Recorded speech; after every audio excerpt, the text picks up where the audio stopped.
உடையார் பாகம் 1 4வது அத்தியாயம். உலர்ந்த வைக்கோல் போரில் திடீரென்று நெருப்பு பிடித்தது போல அந்த இடம் பரபரப்பாகியது. பழமர்நேரி மக்கள் விரைந்து நாலா பக்கமும் நகர்ந்து வளையமாக்கி மன்னர் உடையார் ஸ்ரீ ராஜராஜ தேவர் வருவதையே வியப்போடு பார்த்தார்கள்.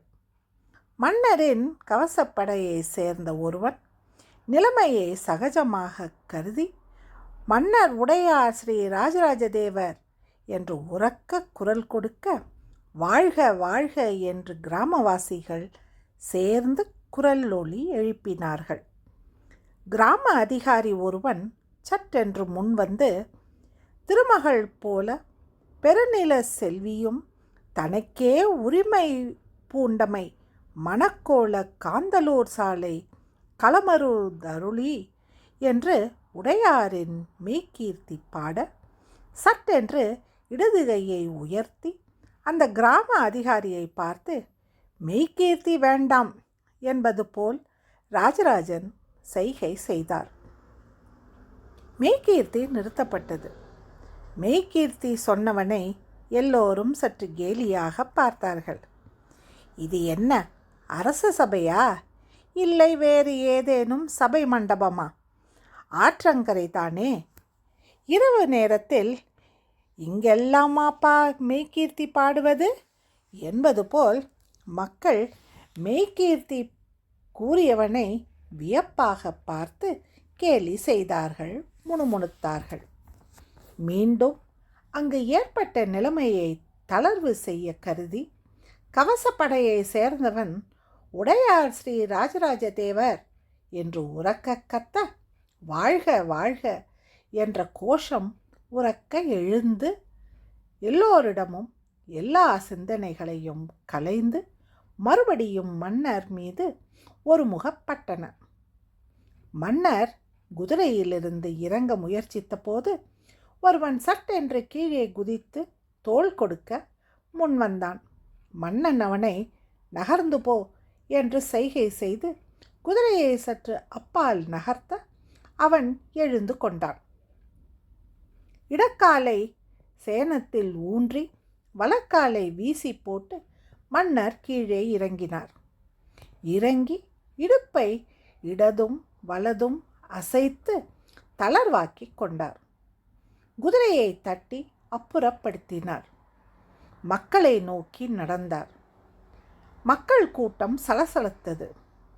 காற்றில் ஆடும் நெற்கதிரை போல நெளிந்தது. அவர்களை அருகே வரும்படி மன்னர் செய்கை செய்ய அவர்கள் வேகமாய் மன்னரை நோக்கி நகர்ந்தார்கள். மன்னர் அந்த கூட்டத்தில் தனக்கு யாரெல்லாம் தெரியும் என்பது போல் உற்று பார்த்தார். மன்னர் மேலிருந்து சந்தன வாசனை வீசிக்கொண்டிருந்தது. மத்திம வயதை தாண்டிய மன்னர் மேல் முதுகு வரை முடி வளர்த்தார். தலையை சுற்றி தலப்பாகை கட்டி இறுக்கி இருந்தார். கழுத்தில் கம்பியாய் ஒரு வடமும் வடத்தினடியில் ஒரு உத்ராட்சமும் கோர்த்திருந்தார். அதை தவிர நீண்ட சங்கிலியும் சங்கிலியில் பொற்பதக்கமும் நெஞ்சை தழுவிக்கொண்டு இருந்தன. பொற்பதக்கத்தில் பாயும் புலியின் உருவம் செதுக்கப்பட்டிருந்தது. காதில் உருளை குண்டலங்கள் போட்டிருந்தார். புஜங்களில் பொன்னால் ஆன கேயூரங்கள் அணிந்திருந்தார். மணிக்கட்டில் வெள்ளி பட்டயத்தை இறுக்கி கட்டியிருந்தார். இடுப்பில் தார் பாய்ச்சி வேட்டி கட்டி அதன் மீது சிகப்பு துண்டு போட்டு இறுக்கி தோளில் இரத்தன சால்வையை போர்த்திருந்தார். மெல்லிய மீசையும் கூரான மூக்கும் அழகிய கண்களும் செழுமையான கன்னங்களும் உறுதியான முகவாயும் மன்னரை பேரழகனாக காட்டின. மன்னர் அங்கு தெரிந்த முகங்களை பார்த்து நலமா என்று விசாரித்தார். மன்னருக்கு அவர்களின் பெயர் தெரியாது, ஆனால் அடையாளம் தெரியும். கிராம அதிகாரிகளை எளிதில் இனங்கண்டு கொள்வார். இந்த கிராமம்தானே என்று சரியாக கிராமத்தின் பெயரையும் சொல்லுவார். மன்னர் அம்மாதிரி 3-4 அதிகாரிகளை விசாரித்தார். ஒரு வாலிபனை சுட்டிக்காட்டி, உன்னை நினைவு இருக்கிறது என்றார். மன்னர் இனங்கண்டு கொண்டவர்கள் முகத்தில் பெருமிதம் வழிந்தது. மற்றவர்கள் தாபத்துடன் மன்னரை பார்த்தார்கள். கூட்டம் மீண்டும் சலசலத்தது. பிரம்மராயர் கவலையோடு திரும்பி காவேரியை பார்த்தார். அந்த படகோட்டி முழங்கால் அளவு ஜலத்தில் நின்று கொண்டிருந்தான். நீரை அளவெடுப்பது போல் கைக்கோளை காவிரியில் ஊன்றியிருந்தான். பிரம்மராயர் பார்த்ததும் தண்ணீர் மேலே ஏறுகிறது என்று செய்கை செய்தான். பிரம்மராயர் அவனை பார்த்து தலையாட்டினார். திரும்பி கவலையோடு மன்னரை பார்த்தார். இந்த வேளையில் எந்த முன் அறிவிப்பும் இன்றி மன்னர் இங்கு வந்திருக்கிறார் என்றால் என்ன அர்த்தம்? இந்த வண்டிகள் இங்கு வரப்போவது மன்னருக்கு தெரியுமா? வண்டிகளில் வருபவர்களை எதிர்கொள்வதற்காக மன்னர் இங்கு வந்திருக்கிறாரா? அல்லது வண்டியில் வருகின்ற பொருளை பெற்றுக்கொள்ள வேண்டும் என்ற ஆவலில் வந்திருக்கிறாரா? அப்படி அந்த வண்டியில் என்ன இருக்கிறது? அந்த வரைபடங்கள் உள்ள பெட்டி முக்கியமா, இல்லை ஓலை சுருளா? அந்த ஓலை சுருளில் என்ன இருக்கிறது? யாருடைய செய்தி? எவருக்கு அந்த செய்தி? பிரம்மராயர் கவலையானார். தான் அறியாமல் இந்த சோழ தேசத்தில் ஒரு கல்லும் உருளக்கூடாது என்று நினைத்து கொண்டிருந்த வேளையில் மன்னரே எந்த வித முன் அறிவிப்பும் இன்றி கிராமமாக நகர்கிறார் என்பது மிக மிக கவலைக்குரிய விஷயம். சோழ தேசத்தின் அரசாட்சி தளர்வாக இருக்கிறது என்று அர்த்தம். கட்டுக்கோப்பு குறைந்து வருகிறது என்று பொருள். பிரம்மராயர் ஆழ்ந்த சிந்தனையில் இறங்கினார். மன்னரை மக்களிடம் இருந்து நகர்த்தி திரும்பி காவேரியை பார்க்க வைக்க வேண்டும் என்று திட்டமிட்டார். தொண்டையை கனைத்தார். யாரது? பிரம்மராயரா? மன்னர் சட்டென்று கனைப்பு வந்த திசையை நோக்கி திரும்பி உற்று பார்த்து கேட்டார். தீப்பந்தங்கள் சட்டென்று பிரம்மராயரை சூழ்ந்து கொண்டன. பிரம்மராயர் மன்னருக்கு வணக்கம் சொன்னார். மன்னர் ஆவலாக பிரம்மராயரை நோக்கி வந்தார். என்ன சொட்ட சொட்ட நனைந்திருக்கிறீர்கள்? ஆற்றில் இறங்கினீர்களா? மன்னர் அருகே வந்து பிரம்மராயரின் கரங்களை பிடித்தவாறு சற்று கவலையாக கேட்டார். ஆமாம், வண்டி ஒன்று ஆற்றில் கவிழ்ந்துவிட்டது. கூச்சல் கேட்டதும் இறங்கி வண்டியில் இருந்தவர்களை காப்பாற்றி விட்டோம். வண்டி அங்கேயே கவிழ்ந்து கிடக்கிறது. எதிர்கரையில் 3 வண்டிகளும் ஆட்களும் இருக்கிறார்கள். இதை சொல்லத்தான் நான் உங்கள் வீட்டிற்கு வந்தேன். எனக்கு அப்பொழுதுதான் தகவல் வந்தது. காஞ்சிமா நகரிலிருந்து தஞ்சைக்காக தேவரடியார்களிடம் கோயில் பற்றிய வரைபடங்களும் வருகின்றன. இதை தவிர வேறொரு முக்கிய செய்தியும் நம்மை நோக்கி வந்து கொண்டிருக்கிறது என்று ஒரு குதிரை வீரன் சொன்னான். வழியில் வெள்ளத்தில் சிக்கி குதிரை ஓடிவிட்டதாம். இவன் நீந்தி கரையேறி கால்நடையாக தஞ்சை வந்திருக்கிறான். இதை தெரிவிக்க உங்கள் வீட்டுக்கு ஆள் அனுப்பிய போது நீங்கள் அப்பொழுதுதான் அவசரமாக கிளம்பியிருக்கிறீர்கள் என்ற தகவல் வந்தது. உடனே என்ன என்ற பதற்றத்தில் நானும் கிளம்பி வந்துவிட்டேன். வெண்ணாற்றங்கரையை தாண்டி நீங்கள் திருக்காட்டுப்பள்ளி பக்கம் போனதாக சொன்னார்கள். எனவே இந்த பக்கம் திரும்பிவிட்டேன். மாட்டு வண்டி எங்கே? காவேரியை மன்னர் கூர்ந்து பார்த்தார். வாட்டமாய் தீப்பந்தங்கள் உயர்த்தப்பட்டன. மிக மெல்லியதான வெளிச்சத்தில் மாட்டு வண்டியின் மேல் பகுதி சிறிதளவே தெரிந்தது. வரைபடங்கள்? மன்னர் பதற்றத்தோடு கேட்டார். பெட்டியில் வைக்கப்பட்டு வண்டியோடு பிணைக்கப்பட்டு இருக்கிறது. வெள்ளம் அதிகரித்து கொண்டிருக்கிறதே. ஆமாம், அங்கு கல் போட்டு கம்பு நட்டு வைத்திருக்கிறார்கள். கல் மீது ஏறி வண்டி புரண்டு விட்டது. 7 பெண்கள், 7 பெண்களையும் அக்ரஹாரத்துக்கு அழைத்து போய் விட்டார்கள். வண்டியை எப்படியாவது மீட்டாக வேண்டும். இல்லையெனில் பெட்டி பிளந்து வரைபடங்கள் மூளைக்கொன்றாய் பறந்துவிடும். கயிறு போட்டு வண்டியை இழுக்க முடியாதா? இழுத்தால் வண்டி உடைந்து விடலாம். தூக்கி கொண்டு வர வேண்டும். தலைக்கு மேல் வெள்ளம் போய் கொண்டிருக்கும் போது வண்டியை எப்படி தூக்கி கொண்டு வருவது என்று புரியவில்லை. மன்னர் சரசரவென்று ஆற்றில் இறங்கினார். முழங்கால் நீரில் நின்று தீப்பந்தத்தை வாங்கி இடதும் வலதும் அசைத்து பார்த்தார். வண்டி எவ்வளவு தொலைவில் இருக்கிறது என்பதை துல்லியமாக புரிந்து கொண்டார். பிரம்மராயரே, ஏற்றம் கட்டுங்கள் என்று உத்தரவிட்டார். மன்னரே என்று பிரம்மராயர் கைகூப்பினார். இங்கிருந்து 10 அடி தொலைவில் பனந்துண்டம் நட்டு அதன் மீது ஏற்றத்தை கட்டி அந்த ஏற்றத்தின் நுனியில் கயிறு கட்டி வண்டியோடு பிணைத்து இந்த பக்கம் அழுத்தி வண்டியை தண்ணீரிலிருந்து மேலே தூக்கி அப்படியே திருப்பி கரையில் ஏற்றிவிடலாம். ஏற்றம் கட்டினால்தான் முடியும். மன்னர் வேகமாகவும் உறுதியாகவும் சொன்னார். பனந்துண்டங்களுக்கு ஆள் போயிருக்கிறது. பனந்துண்டங்களை தடுப்பாக போடலாம் என்று திட்டமிட்டோம். இல்லை, தடுப்பெல்லாம் தாங்காது. வெள்ளம் வருகின்ற வேகத்தில் தடுப்பு எப்படி போடுவது? இப்பொழுது ஆற்றில் பனந்துண்டங்களை இறக்க முடியாது. இந்த இடத்தில் எப்பாடுபட்டேனும் 3-4 துண்டுகளை இறக்கி அதற்கு மேல் ஏற்றம் கட்ட வேண்டும். 2 ஆள் உயர பனந்துண்டங்களை உடனே கொண்டு வர சொல்லுங்கள். கிராம மக்கள் நாலாபுறமும் ஓடினார்கள்.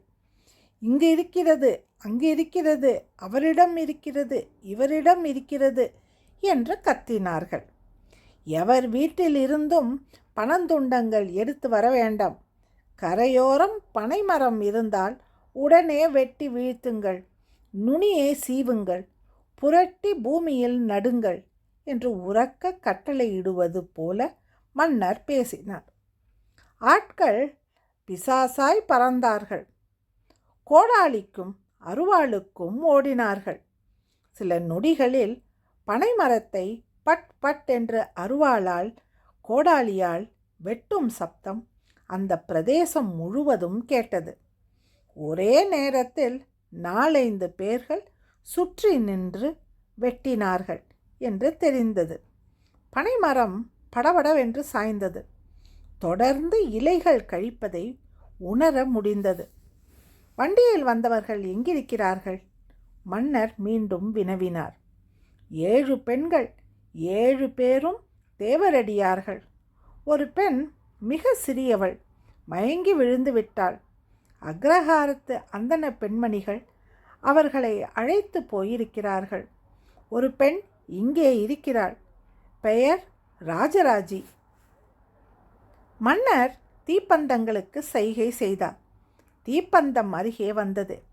எங்கே என்று அந்த பெண்ணை தேடினார்.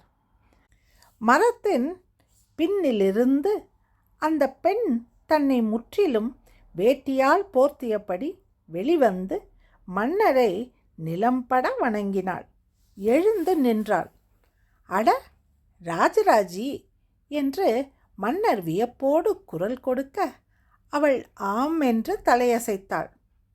மாமன்னர் உடையார் ஸ்ரீ ராஜராஜ தேவர் வாழ்க, வாழ்க, சோழ தேசம் வாழ்க, வாழ்க என்று உரக்க சொல்லி மறுபடியும் முதுகு வளைந்து குனிந்து வணங்கினாள். ஏதேனும் முக்கிய செய்தி உண்டா ராஜராஜி?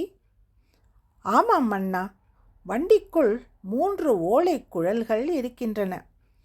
ஒன்று பிரம்மராயருக்கு, ஒன்று உங்களுக்கு, ஒன்று எங்கள் அறிமுக கடிதம். இதை தவிரவும் வேறு ஏதேனும் செய்தி உண்டா ராஜராஜி? மன்னர் பிரியமாக கேட்டார். இல்லை மன்னா, நாங்கள் அனைவரும் தஞ்சைக்கு குடிபெயர்ந்திருக்கின்றோம். எங்களுக்கு ஓலை வந்தது போல இன்னும் பல பேருக்கு ஓலை வந்திருக்கிறது. அவர்களும் பயணத்துக்கு சித்தமாக இருக்கிறார்கள். நல்லது. அதிகம் காயம் பட்டு விட்டாயா? பயந்து விட்டாயா? மன்னர் ஆறுதலாக அவளுக்கு அருகே போய் பார்த்தார். அவள் முகத்தை உற்று கவனித்தார். தன் மேல் வேட்டியை மெல்ல விலக்கி தோளில் பட்டிருந்த முள் காயங்களை ராஜராஜி காட்டினாள். ஏன் இன்னும் வைத்தியர் வரவில்லை? சொல்லி அனுப்பியாயிற்று மன்னா என்று மன்னரின் கேள்விக்கு பிரம்மராயர் பதில் சொன்னார். மன்னிக்க வேண்டும் ராஜராஜி, உங்களையெல்லாம் நான் சரியானபடி வரவேற்கவே இல்லை. இப்படி வெள்ளம் வரும் என்பது எனக்கு தெரியவில்லை. நீங்கள் பழமர்நேரி பக்கம் எதற்காக வந்தீர்கள்? திசை தப்பிவிட்டோம். திருவையாறு அருகே ஆறு தாண்ட வேண்டியவர்கள் இங்கு தாண்டி கொள்ளலாம், அங்கு தாண்டி கொள்ளலாம் என்று இருட்டில் திசை மாறி போய்விட்டோம். அப்படியா? பகலில் பயணம் செய்திருக்கலாமே என்று மன்னர் சொல்லிவிட்டு மீண்டும் காவேரி ஆற்றை பார்த்தார். பெரிய பனைமரம் ஒன்று 20 பேர் தோளில் சவாரி செய்தபடி மன்னரை நோக்கி வந்து கொண்டிருந்தது. மன்னர் விலகி வழிவிட்டார். தீப்பந்தத்தை கரை மீது காட்ட சொன்னார். வந்தவர்கள் களிமண் கரையில் இறக்கினார்கள். ஆற்றுக்கு நகர்ந்தார்கள். மார்பளவு ஆழத்துக்கு போய் கூரான முனையை தரையில் நட்டு கயிறு போட்டு அழுத்தினார்கள். வேறு சில மரங்களை அண்ட கொடுத்தார்கள். உறுதியாய் நிற்க வைத்தார்கள். நீண்ட மூங்கிலை மேலே வைத்தார்கள். வளையம் மடித்து பிணைத்தார்கள். 2 பக்கமும் கயிறு கட்டி கயிற்றின் நுனியில் கொக்கி கட்டி 2 கயிர்களையும் மாட்டு வண்டியோடு பிணைத்தார்கள். மூங்கில் நுனியால் தொங்கும் கயிறும் மாட்டு வண்டியும் பிணைக்கப்பட்டது. மூங்கிலின் அடிப்பாகத்தை அழுத்த கயிறு விரைப்பாகியது. இன்னும் அழுத்த மாட்டு வண்டி மெல்ல நீர் விட்டு மேலே எழும்பியது. வண்டி நீர் விட்டு மேலே எழும்பியதும் நடு ஆற்றில் நின்ற வேளாளர்கள் மாட்டு வண்டியின் கீழே அவசர அவசரமாக மூங்கில் கொடுத்து தூக்கினார்கள். ஏற்றத்தை மேலே இழுப்பதற்கு வாட்டமாய் மாட்டு வண்டியை இன்னும் அசைத்து மேலேற்றினார்கள். மீண்டும் மூங்கிலின் அடிப்பாகம் அழுத்தப்பட மாட்டு வண்டி நீரை விட்டு வெளியே வந்தது. மேலே வந்து மெல்ல ஊசலாடியது. ஊசலாடிய மாட்டு வண்டியை கை கொடுத்து தூக்கினார்கள். வளையத்தில் மாட்டப்பட்ட மூங்கில் மெல்ல திரும்பி கரை நோக்கி வர ஆட்கள் இடப்பக்கம் நகர மூங்கில் நுனி வலப்பக்கம் நகர்ந்து மாட்டு வண்டியை முழங்கால் ஆழ நீரருகே இறக்கியது. இறக்கப்பட்ட மாட்டு வண்டியை 40-50 பேராய் அப்படியே வாங்கி கொண்டார்கள். தலைக்கு மேல் தூக்கினார்கள். அழுத்தி மெல்ல நகர்ந்து கரையின் மீது கொண்டு போய் மாட்டு வண்டியை இறக்கினார்கள். மாட்டு வண்டியின் மேல் பகுதி நசுங்கியிருந்தது. சக்கரம் பழுதடைந்திருந்தது. ஏற்கால் திரும்பியிருந்தது. அடிப்பக்க பெட்டி மட்டும் அப்படியே அசையாமல் இருந்தது.